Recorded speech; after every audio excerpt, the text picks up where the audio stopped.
Nigériennes, Nigériens, mes chers compatriotes, 18 décembre 1958, 18 décembre 2023, voilà 65 ans, jour pour jour, que notre pays a accédé au statut de souveraineté internationale avec la proclamation de la République.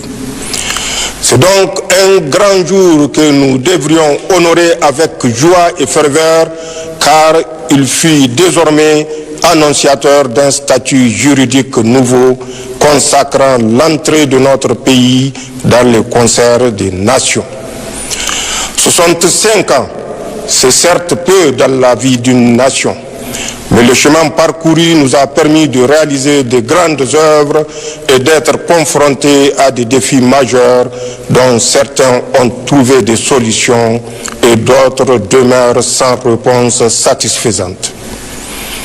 Nigériennes, Nigériens, mes chers compatriotes, sans vouloir verser dans un bilan rétrospectif, force est de reconnaître que les dernières décennies, en raison d'une mauvaise gouvernance, n'ont pas permis à notre peuple d'asseoir son légitime espoir d'un développement durable dans un espace de paix et de sécurité pour tous.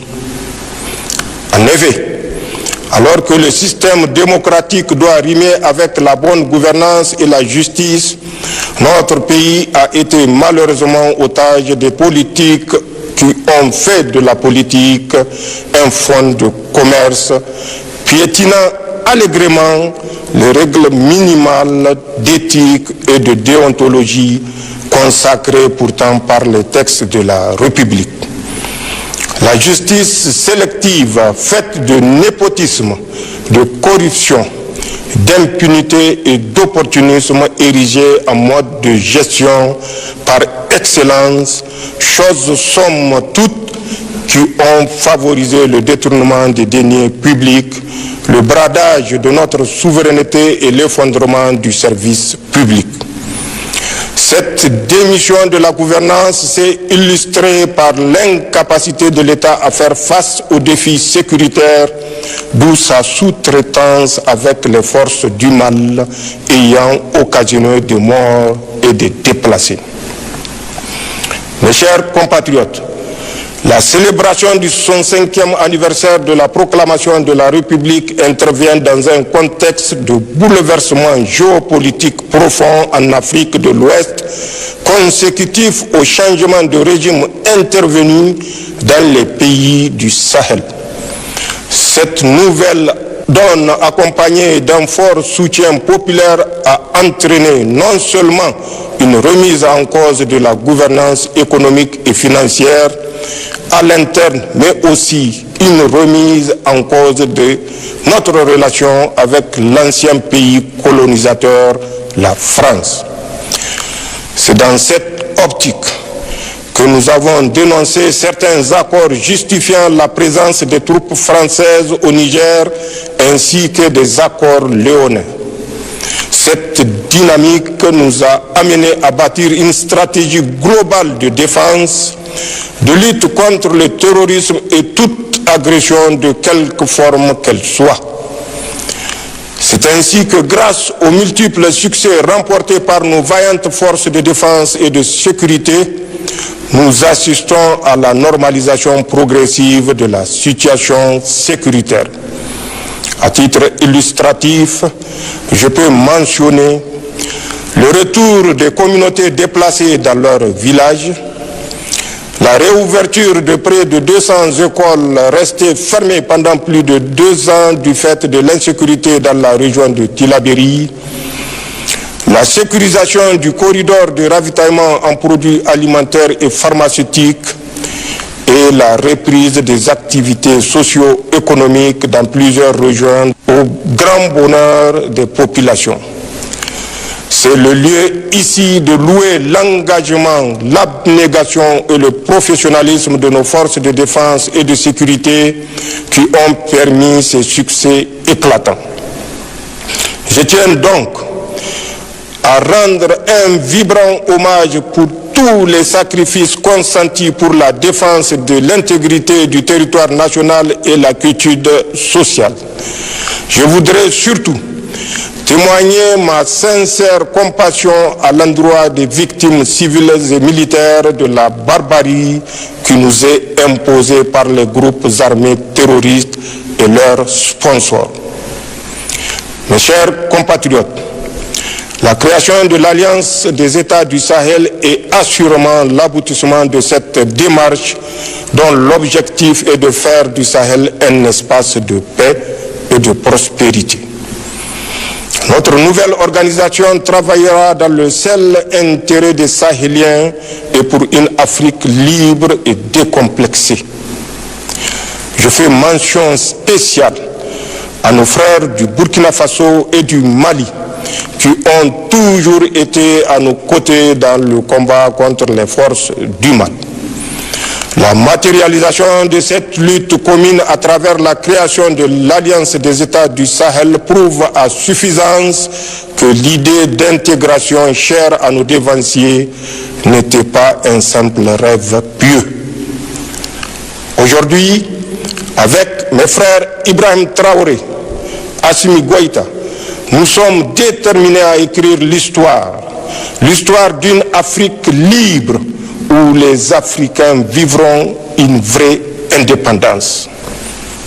Mes chers compatriotes, au plan national, le changement de régime opéré par le Conseil national pour la sauvegarde de la patrie a engendré un élan patriotique sans précédent, expression des aspirations profondes de nos populations à la dignité et à la souveraineté nationale.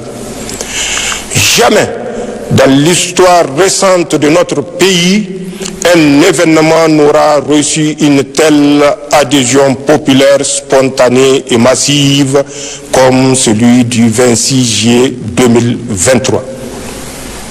Assurément, ce dernier marque une rupture définitive avec l'ordre ancien et le début de l'émergence d'un Niger nouveau, fait de justice, de fraternité, de solidarité, d'amour pour la défense de la patrie, de la bonne gouvernance et de la préservation de nos richesses. Ces désirs ardents, les populations l'ont traduit dans nos langues nationales en des termes clairs. Zentian Assani, Laboussaninou. Permettez-moi à ce stade de saluer la résilience extraordinaire du peuple nigérien. Un peuple fier et déterminé à recouvrer toute sa souveraineté spoliée par des Nigériens véreux et leurs complices.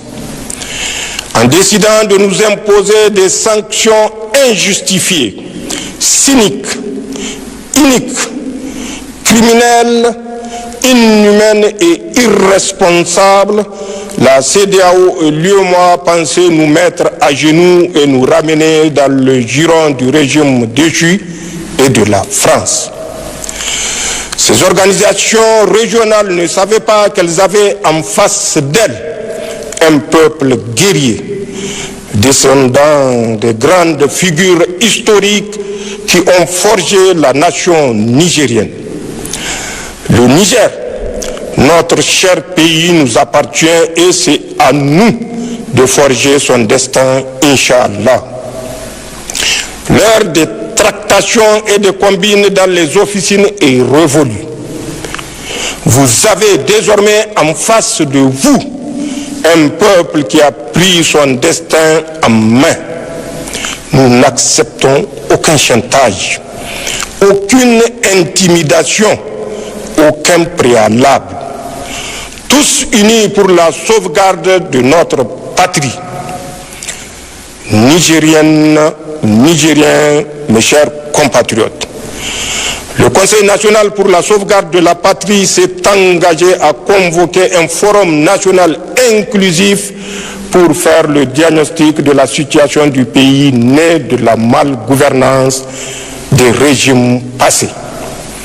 Il proposera des réformes nécessaires pour le futur avec une feuille de route pour la transition et un programme stratégique d'action pour la refondation de l'État. Ces assises seront bientôt convoquées. Dans cette lancée, j'ai défini un cadre stratégique de gouvernance pour la transition et élaboré des missions précises pour les membres du gouvernement que nous allons rendre publiques de cette semaine.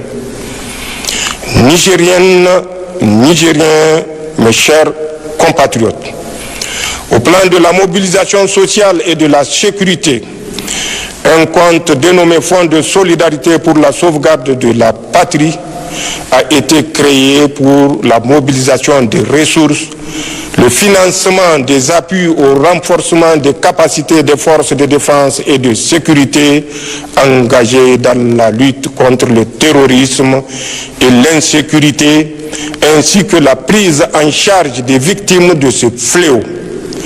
Je tiens à remercier le peuple nigérien et le comité de gestion de ce fonds pour leur engagement dans cette mobilisation. Au plan de la justice sociale et de la restauration de l'État et du peuple dans ses droits, la commission de lutte contre la délinquance économique, financière et fiscale COLDEF est à pied d'œuvre pour instruire tous les dossiers relevant de sa compétence. J'engage ses membres, au demeurant sous serment, à tout mettre en œuvre pour mériter la confiance placée en eux par la nation.